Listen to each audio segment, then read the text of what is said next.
I was 16 at the time. For me, an age of confusion and anxiety. I could drive, but should constantly be hyper aware of the dangers of driving. I could create music by myself as long as people liked it, and I could take whatever classes I wanted, but I had to take math and science. It was a time of not just freedom, but also the nagging responsibility and pressure which followed these freedoms. One of the ways I exercised this freedom was by choosing to take a class called AP Seminar. In this class, I got to write about essentially whatever I wanted and eventually turn these thoughts into speeches.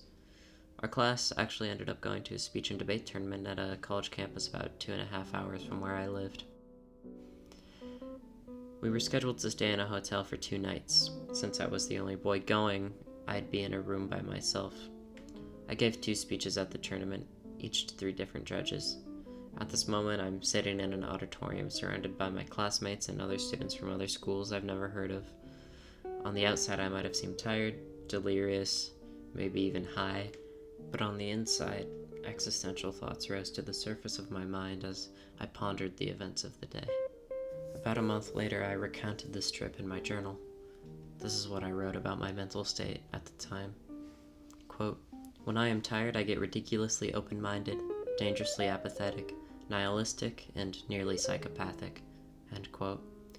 In retrospect, I'm sure this was an exaggeration, but I remember feeling that way at the time. The exacerbation of these neurotic feelings can be traced right back to this tournament, specifically the judges, even more specifically the scores they gave me. No, I wasn't upset that I didn't win anything. In fact, I genuinely could not have cared less. What upset me was the incredible variation of scores I received from the judges. For my first speech, 2 judges gave me 5th place, which was last for this speech, and 1 gave me 1st. For my second speech, 1 judge gave me last place, and the 2 other judges gave me 2nd and 3rd. When discussing these scores in my journal, I write, quote, "When I was a kid, there was a general assumption that the adults knew what was going on, and if they said something was important, it was. But here's the thing, these awards are truly based on nothing real. You're judged by multiple people, some like your speech and some don't, but this depends entirely on who's judging you.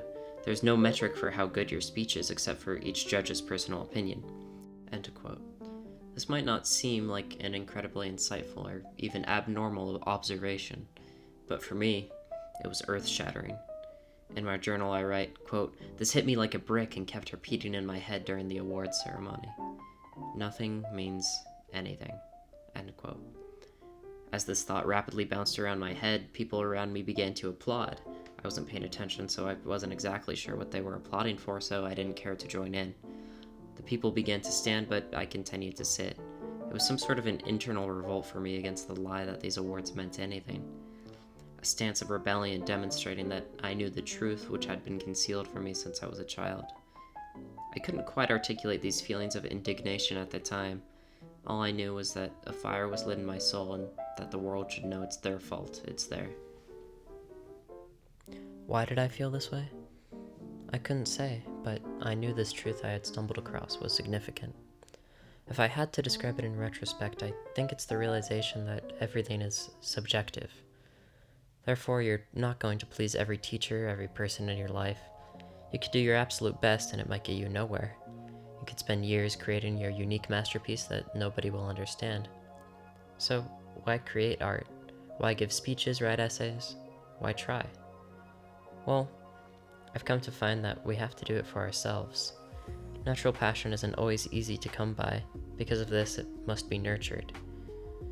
We must have the courage to overcome what's rational, what's in the rubric, what we're told is best. Because there is no real best. There's only subjective perception and lies about objective standards. I must warn, if one can muster this faith in themselves to speak what they believe, to let their hopes guide their actions, and to create with personal intention, they will be humbled by the world.